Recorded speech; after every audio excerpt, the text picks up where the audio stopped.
Hey guys, tool room and training center Guwahati পৰা requirement কাৰণে notification আহিছে আৰু তাৰে complete details মই আপোনাক এই ভিডিঅ'ত provide কৰিম। প্ৰথমতে আপুনি ভিডিঅ'টো complete চাই ল'ব, তাৰ পিছত যদি এইটো requirement related কোনো ধৰণৰ question থাকে আপুনি এইটো ভিডিঅ'ৰ comment sectionত comment কৰি দিব। এতিয়া চাওক এইটো requirementত আপুনি কোনো ধৰণৰ application fee payment কৰিব নালাগে আৰু কোনো ধৰণৰ exam আপুনি attempt কৰিব নালাগে। কেনেকৈ আপুনি apply কৰিব, কেনেকৈ vacancy details খিনি check কৰিব, তাৰে complete details মই আপোনাক এতিয়া systematic provide কৰিম। তো আহক দেৰি নকৰি আজিৰ ভিডিঅ'টো আৰম্ভ কৰোঁ। দেশক প্ৰথমতে আপুনি যিকোনো ব্ৰাউজাৰত যাব পাৰে, যাই কিনে সাৰ্চ কৰিব পাৰে, যেটো আপোনাৰ tool room and training centre Guwahati ইউনিভাৰ্চিটিৰ যিটো অফিচিয়েল ৱেবছাইট আছে তাতে ভিজিট কৰিব পাৰে। লগতে মই এইটো ভিডিঅ'ৰ ডিছক্ৰিপশ্যনত অফিচিয়েল যিটো ৱেবছাইটৰ লিংক আছে মই প্ৰভাইড কৰি দিম। তাতে যদি আপুনি ক্লিক কৰে ডাইৰেক্টলি আপুনি অফিচিয়েল যিটো ৱেবছাইট আছে তাতে আপুনি ভিজিট কৰিব পাৰিব। এতিয়া চাওক যিটো অফিচিয়েল নটিফিকেশ্যন আহিছে তাৰ ডিটেইলছখিনি মই আপোনাক চিষ্টেমেটিক প্ৰভাইড কৰিম। এতিয়া চাই লওক যিটো ভেকেঞ্চি আছে তাৰ অফিচিয়েল যিটো নটিফিকেশ্যন আছে আপুনি চেক কৰিব পাৰিব। Tool room and training centre Guwahati and autonomous body under ministry of micro' and small medium enterprise government of ইণ্ডিয়াৰ পৰা আহিছে ৰিকুৱাৰমেণ্টখিনি, য'ত পজিশ্যনখিনি আপোনাৰ চিষ্টেমেটিক প্ৰভাইড কৰি দিয়া আছে। এতিয়া চাওক চিষ্টেমেটিকভাৱে যিখিনি আপোনাৰ পজিশ্যন আছে তাৰ ডিটেইলছখিনি প্ৰভাইড কৰিম মই আপোনাক। প্ৰথমতে পজিশ্যনটো চাই লওক, আপুনি এপ্লাই কৰিব পাৰিব CNC অপাৰেটৰ কাম প্ৰগ্ৰামাৰ, যিটো ওৱান ফিক্সড টাৰ্ম আপোনাৰ যিটো কণ্টেক্ট বেচিছ হ'ব আপোনাৰ জবটো, আৰু য'ত আপোনাৰ নাম্বাৰ অফ পজিশ্যন দি আছে 2, য'ত আপুনি এপ্লাই কৰিব পাৰিব। আৰু আপোনাৰ এপ্লাই কৰোঁতে কিছুমান এলিজিবিলিটি ক্ৰাইটেৰিয়া আপুনি ফ'ল' কৰিব লাগিব, য'ত আপোনাৰ এডুকেশ্যনেল কোৱালিফিকেশ্যন বিচাৰিছে। যদি আপুনি ডিপ্ল'মা কৰিছে বা আপোনাৰ ITI কৰিছে ইন মেকানিকেল ইঞ্জিনিয়াৰিঙত, তেতিয়াহ'লে আপুনি পষ্টখিনিৰ কাৰণে এলিজিবল হ'ব। লগতে আপোনাৰ এক্সপিৰিয়েঞ্চ থাকিব লাগিব মিনিমাম 1 year, তেতিয়াহ'লে আপুনি পষ্টখিনিত এপ্লাই কৰিব পাৰিব। এণ্ড আপুনি চেক কৰিব লাগিব এজ লিমিট, য'ত আপোনাৰ এজ লিমিটো দিয়া আছে মেক্সিমাম আপুনি এপ্লাই কৰিব পাৰিব 28 years লৈকে। আৰু এজটো আপুনি কেলকুলেশ্যন কৰিব লাগিব, যিটো এডভাৰটাইজমেণ্ট ডেট দি আছে সেইটো হিচাপত আপুনি মানে ডেটটো কেলকুলেশ্যন কৰিব। এতিয়া চাওক আপোনাৰ যিটো ৰেমুনাৰেশ্যন হয় আপুনি চেলাৰী ৰিচিভ কৰিব, যিটো আপোনাৰ কোৱালিফিকেশ্যন আছে এণ্ড লগতে এক্সপিৰিয়েঞ্চৰ ওপৰত বেছ কৰি কিনে আপোনাক নেগচিয়েবল হ'ব চেলাৰীটো এজ পাৰ দ্য যিটো ইণ্ডাষ্ট্ৰি নৰ্মছ আছে সেইটো হিচাপত আপুনি চেলাৰী ৰিচিভ কৰিব। আৰু এইটো পষ্টৰ কাৰণে আপুনি কোনো ধৰণৰ এক্সাম দিব নালাগে, আৰু তাতে আপোনাৰ যিহেতু এক্সাম নহ'ব তাৰ কাৰণে আপুনি এটেম্প কৰিব লাগিব ৱৰ্কিং ইণ্টাৰভিউ, য'ত ডেটটো আপোনাৰ দিয়া আছে 9 July 2025 আপুনি ইণ্টাৰভিউ এটেম্প কৰিব লাগিব। এণ্ড টাইমটো দি আছে 9:30 AM আপুনি ৰিপৰ্টিং কৰিব লাগিব, যিটো ইণ্টাৰভিউ টাইমতো আপুনি অফিচত। এণ্ড ভেনুটো মই প্ৰভাইড কৰিম আপোনাক। তাৰ আগতে চাই লওক আপোনাৰ যিটো নেক্সট যিটো পজিশ্যন আছে আপুনি এপ্লাই কৰিব পাৰিব, য'ত আপুনি নেক্সট পষ্টটো চাই লওক, য'ত আপোনাৰ ইঞ্জিনিয়াৰিং ড্ৰয়িং ইনষ্ট্ৰাক্টৰৰ কাৰণে পষ্ট আছে, যিটো আপোনাৰ মেকানিকেলৰ কাৰণে হ'ব। ওৱান ফিক্সড টাৰ্ম যিটো কণ্টেক্ট বেচিছ হ'ব, য'ত আপোনাৰ নাম্বাৰ অফ পষ্ট আছে 1। আৰু এতিয়া চাওক আপুনি এপ্লাই কৰোঁতে কিছুমান এলিজিবিলিটি ক্ৰাইটেৰিয়া আপুনি ফ'ল' কৰিব লাগিব, য'ত আপোনাৰ এডুকেশ্যনেল কোৱালিফিকেশ্যন বিচাৰিছে। যদি আপুনি ডিপ্ল'মা কৰিছে ইন মেকানিকেল ইঞ্জিনিয়াৰিঙত বা ITI আপুনি কৰ্চ কৰিছে বা তেনেকুৱা ৰিলেটেড কোনো ধৰণৰ যদি আপুনি কৰ্চ কৰিছে, তেতিয়াহ'লে পষ্টখিনিৰ কাৰণে আপুনি এলিজিবল হ'ব। লগতে বিচাৰিছে এক্সপিৰিয়েঞ্চ, তো আপোনাৰ মিনিমাম 1 year এক্সপিৰিয়েঞ্চ থাকিব লাগিব পষ্টখিনিত এপ্লাই কৰাৰ কাৰণে। আৰু যদি আপোনাৰ এজ লিমিটটো চাই ল'ব, কাৰণ যদি এক্সপিৰিয়েঞ্চ নাই তেতিয়াহ'লে আপোনাক ইয়াতে প্ৰেফাৰেঞ্চটো বেছিকৈ নিদিব। কেণ্ডিডেট যদি থাকে তাতে আপুনি প্ৰেফাৰেঞ্চটো কমকৈ পাব যিহেতুকে, তো এক্সপিৰিয়েঞ্চ মাষ্ট বি আপোনাৰ থাকিব লাগিব। নেক্সট চাই লওক, যিটো আপোনাৰ এজ লিমিট হয় আপুনি এপ্লাই কৰিব পাৰিব, যিটো মেক্সিমাম যিটো এজ লিমিট দিয়া আছে 28 years লৈ কিনে আপুনি এপ্লাই কৰিব পাৰিব। আৰু এজটো আপুনি কেলকুলেশ্যন কৰিব লাগিব, যিটো এডভাৰটাইজমেণ্টৰ ডিটেইলছ দিয়া আছে। আপোনাৰ যিটো চেলাৰী হয় এইটো নেগচিয়েবল হ'ব, যিটো আপোনাৰ এক্সপিৰিয়েঞ্চ কোৱালিফিকেশ্যনৰ ওপৰত বেছ কৰি কিনে যিটো as per the industry norms আছে এইটো হিচাপত ৰিচিভ কৰিব।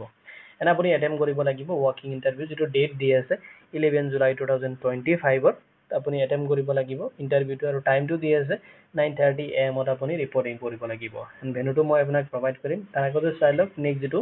পষ্ট আছে তাৰ ডিটেইলছখিনি। নেক্সট যিটো পষ্ট আছে আপোনাৰ পাৰ্চনেলিটি ডেভেলপমেণ্ট ইনষ্ট্ৰাক্টৰ, যিটো আপোনাৰ ওৱান ফিক্সড টাৰ্ম যিটো কণ্টেক্ট বেচিছ হ'ব, য'ত নাম্বাৰ অফ পজিশ্যন আছে আপোনাৰ ওৱান পষ্টৰ কাৰণে আপুনি এপ্লাই কৰিব পাৰিব। আৰু তাতে আপোনাৰ যিটো পোষ্ট আছে তাতে এপ্লাই কৰোঁতে আপুনি ফ'ল' কৰিব লাগিব এলিজিবিলিটি ক্ৰাইটেৰিয়াখিনি, য'ত আপোনাৰ এলিজিবিলিটি ক্ৰাইটেৰিয়া বিচাৰিছে যদি আপুনি গ্ৰেজুৱেশ্যন কমপ্লিট কৰিছে আৰ্টছ কমাৰ্চ চায়েন্স এনি ষ্ট্ৰীমৰ পৰা, বা গ্ৰেজুৱেশ্যন বা বেচেলাৰ অফ ইঞ্জিনিয়াৰিং BTech আপুনি কৰিছে, তথাপি আপুনি পষ্টখিনিৰ কাৰণে এলিজিবল হ'ব, এপ্লাই কৰিব পাৰিব। কিন্তু এতিয়া বিচাৰিছে যে ডিজাৰেবল যিটো কোৱালিফিকেশ্যন বিচাৰিছে, যদি আপুনি কোনো ধৰণৰ ডিগ্ৰী বা ডিপ্ল'মা লৈছে আপুনি পাৰ্চনেলিটি ডেভেলপমেণ্টৰ ওপৰত, তেতিয়াহ'লে আপুনি পষ্টৰ কাৰণে এলিজিবল হ'ব। এণ্ড আপোনাক যিটো প্ৰেফাৰেঞ্চটো বেছিকৈ দিব, যদি আপুনি এইটো পাৰ্চনেলিটিৰ ওপৰত কোনো ধৰণৰ ডিপ্ল'মা বা ডিগ্ৰী আপুনি কমপ্লিট কৰা নাই, তথাপি আপুনি এপ্লাই কৰিব পাৰিব। আৰু এজ লিমিটটো বিচাৰিছে 28 years লৈ কিনে আপুনি এপ্লাই কৰিব পাৰিব, মেক্সিমাম এজ হয়। আৰু আপোনাৰ এডভাৰটাইজমেণ্ট যিটো ডেট দি আছে সেইটো হিচাপত আপুনি এজটো কেলকুলেশ্যন কৰিব লাগিব। যিটো ৰেমুনাৰেশ্যন হয় এটা আপুনি ৰিচিভ কৰিব আপোনাৰ কোৱালিফিকেশ্যন এক্সপিৰিয়েঞ্চৰ ওপৰত বেছ কৰি কিনে এজ পাৰ ইণ্ডাষ্ট্ৰি যিটো নৰ্মছ হয় সেইটো হিচাপত। আপুনি এটেম্প কৰিব লাগিব ৱাকিং ইণ্টাৰভিউ যিটো ডেট এণ্ড টাইম দি আছে আপুনি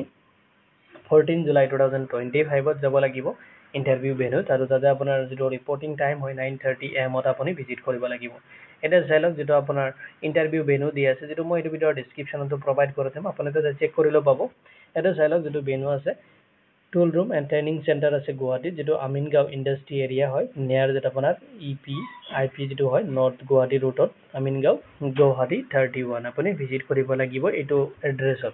যেটো এড্ৰেছ মই আপোনাক এই ভিডিঅ'ৰ ডেসক্ৰিপচনতো প্ৰভাইড কৰি দিম তাতে আপুনি চেক কৰিব পাৰিব এটা চাই লওক হাউ টু এপ্লাই কেনেকৈ আপুনি এপ্লাই কৰিব এপ্লাই প্ৰসেছখিনি চাই লওক এপ্লাইত আপুনি কোনো ধৰণৰ এপ্লাই যেটো প্ৰসেছ হয় আপুনি অনলাইনত কৰিব পাৰিব অনলাইনত যাই কিনে লগত আপুনি যাব লাগিব অনলাইনত কেনেকৈ কৰিব এইখিনি ডিটেইলছ মই আপোনাক দেখাই আছো তাৰ আগতে চাই লওক আপুনি যেতিয়া ইণ্টাৰভিউ ফেচ কৰিব তেতিয়া আপুনি যাব লাগিব আপোনাৰ লগত যেটো অৰিজিনাল ডকুমেন্টছ আছে এইখিনি এলং লৈ যাব লাগিব লগত আপোনাৰ জেৰক্স কপিখিনি ল'ব লাগিব এণ্ড সেলফ এটাস্ট কপিখিনি আপুনি ল'ব educational qualification marksheet age proof and experience সাৰ্টিফিকেটখিনি আপুনি ল'ব লাগিব and recent passport size photograph লাগিব আপুনি এইখিনি লৈ যাব লাগিব আপোনাৰ লগত আৰু চাই লওক ইয়াতে নোট এটা দি আছে যদি আপুনি ইণ্টাৰভিউৰ কাৰণে ৱাকিং ইণ্টাৰভিউ ফেচ কৰে তাতে আপোনাৰ কোনো ধৰণৰ TADA প্ৰভাইড কৰা নহব এটো ৰিকুৱাৰমেন্ট ৰিলেটেড যদি কোনো ধৰণৰ কোৱেশ্চন থাকে আপুনি এই ভিডিঅ'ৰ কমেন্ট সেকশনত কমেন্ট কৰি দিব পাৰিব এটা চাওক অনলাইনত আপুনি কেনেকৈ এপ্লাই কৰিব সেইখিনি প্ৰসেছ মই আপোনাক এতিয়া দেখাই আছো অফিচিয়েল যেটো ৱেবসাইটৰ লিংক আছে মই আপোনাক প্ৰভাইড কৰি দিম তাতে আপুনি ক্লিক কৰিব লাগিব ক্লিক কৰিলে অফিচিয়েল যেটো ৱেবসাইট আছে তাতে আপুনি ৰিডাইৰেক্ট হ'ব পাৰিব এটা চাওক কেনেকৈ আপুনি এপ্লাই কৰিব তো অফিচিয়েল যেটো ৱেবসাইট আছে লিংকটো মই এই ভিডিঅ'ৰ ডেসক্ৰিপচনত প্ৰভাইড কৰি দিম আপুনি তাতে ক্লিক কৰিলে আপুনি ডাইৰেক্ট অফিচিয়েল যেটো ৱেবসাইট আছে তাতে আপুনি ভিজিট কৰিব পাৰিব যেতিয়া আপুনি অফিচিয়েল ৱেবসাইটত ভিজিট কৰিব তলত অলপ স্ক্ৰল কৰি যাব স্ক্ৰল কৰাৰ পিছত চাওক ইয়াতে সিচুৱেশনৰ বেকএন্ডৰ অপচনটো দি আছে আপুনি ক্লিক হিয়াৰ যেটো ক্লিক টু এপ্লাই নাও এইটো বটনত আপুনি ক্লিক কৰিব লাগিব আৰু ক্লিক কৰাৰ পিছত যেটো এপ্লাই আপোনাৰ যি ফৰ্মটো আছে এইটো ওপেন হৈ যাব লিংক আছে তাতে ক্লিক কৰিলে আপুনি ডাইৰেক্টলি এইটো পেজত ৰিডাইৰেক্ট হ'ব পাৰিব আৰু এতিয়া আপুনি সিলেক্ট কৰিব লাগিব প্ৰথমতে চাই লওক নেম অফ দা পজিশন আপুনি কোনটো পজিশনৰ কাৰণে এপ্লাই কৰি আছে এইটো পজিশন আপুনি ইয়াৰ পৰা সিলেক্ট কৰিব লাগিব যেটো পোষ্টৰ কাৰণে আপুনি এলিজিবল এণ্ড ইন্টাৰেষ্টেড হয় ইয়াৰ পৰা সিলেক্ট কৰিব নেক্সট আপুনি চাওক নেম অফ দা এপ্লিকেন্ট আপুনি যেটো এপ্লাই কৰি আছে তো আপোনাৰ নেমটো এতে ফিল আপ কৰিব লাগিব আৰু ষ্টাৰ মাৰ্কখিনি আপুনি দিব লাগিব ষ্টাৰ মাৰ্কখিনি যদি আপুনি ফিল আপ নকৰে তেতিয়াহলে আপোনাৰ ফৰ্মটো আপুনি সাবমিট কৰিব নোৱাৰিব নেক্সট চাই লওক ডেট অফ বাৰ্থ তো আপুনি এতে সিলেক্ট কৰিব লাগিব আপোনাৰ ডেট অফ বাৰ্থটো সিলেক্ট কৰি ল'ব আপোনাৰ ডকুমেন্টছ হিচাপত সিলেক্ট কৰি কিনে আপোনাৰ নেক্সট যেটো ফিল আপ কৰিব দিছে কাষ্ট আপুনি কোনটো কাষ্টৰ হয় এটো কাষ্ট আপুনি সিলেক্ট কৰিব লাগিব নেক্সট চাও এডুকেশনাল কোৱালিফিকেশন আপুনি কোনটো এডুকেশনাল কোৱালিফিকেশনৰ পৰা এপ্লাই কৰিছে এটো পোষ্ট আপুনি সিলেক্ট কৰি ল'ব আপোনাৰ যেটো এডুকেশনাল কোৱালিফিকেশন হয় এটো হিচাপত আপুনি এটো সিলেক্ট কৰিব নেক্সট চাই লওক ৰিকোয়াৰ যেটো স্কিল হয় আপোনাৰ কোনটো স্কিলৰ কাৰণে আপোনাৰ কোনটো স্কিল আছে এটো আপুনি ইয়াৰ পৰা সিলেক্ট কৰিব লাগিব আৰু সিলেক্ট কৰাৰ পিছত ডিজায়াৰেবল কোৱালিফিকেশন যেটো ডিজায়াৰেবল কোৱালিফিকেশন বিচাৰ আছে যদি আপোনাৰ আছে আপুনি সিলেক্ট কৰি ল'ব নেক্সট চাই লওক এক্সপিৰিয়েন্স বিচাৰ আছে আপোনাৰ মিনিমাম এক্সপিৰিয়েন্স যদি আছে আপুনি ইয়াতে এপ্লাই কৰিব যদি আপুনি ফ্ৰেছাৰ্ছ হয় ফ্ৰেছাৰ্ছ সিলেক্ট কৰিব এক্সপিৰিয়েন্স থাকিলে এক্সপিৰিয়েন্স নহলে আপুনি ফ্ৰেছাৰ্ছ মানে সিলেক্ট কৰি দিব নেক্সট এটা মোবাইল নাম্বাৰ এটা আপুনি এন্টাৰ কৰিব লাগিব আপোনাৰ যেটো মোবাইল নাম্বাৰ হয় ভ্যালিড মোবাইল নাম্বাৰ এটা আপুনি এন্টাৰ কৰিব এতে নেক্সট আপোনাৰ ইমেইল আইডি আপুনি ফিল আপ কৰিব লাগিব নেক্সট আপোনাৰ এড্ৰেছখিনি আপুনি ফিল আপ কৰিব কৰি কিনে আপুনি এতে সাবমিট বাটনটো আপুনি ক্লিক কৰি দিব এন্ড আপোনাৰ এপ্লিকেশনটো সাবমিট হৈ যাব আৰু এটো ৰিকুৱাৰমেন্ট ৰিলেটেড যদি কোনো ধৰণৰ কোৱেশ্চন থাকে আপুনি এই ভিডিঅ'ৰ কমেন্ট সেকশনত কমেন্ট কৰি দিব ইম্পৰ্টেন্ট লিংকখিনি মই আপোনাক এই ভিডিঅ'ৰ ডেসক্ৰিপচনত প্ৰভাইড কৰি দিম ভিডিঅ'টো চোৱাৰ বাবে ধন্যবাদ দিকিনে মই আজিৰ ভিডিঅ' ইমানতে সামৰিছো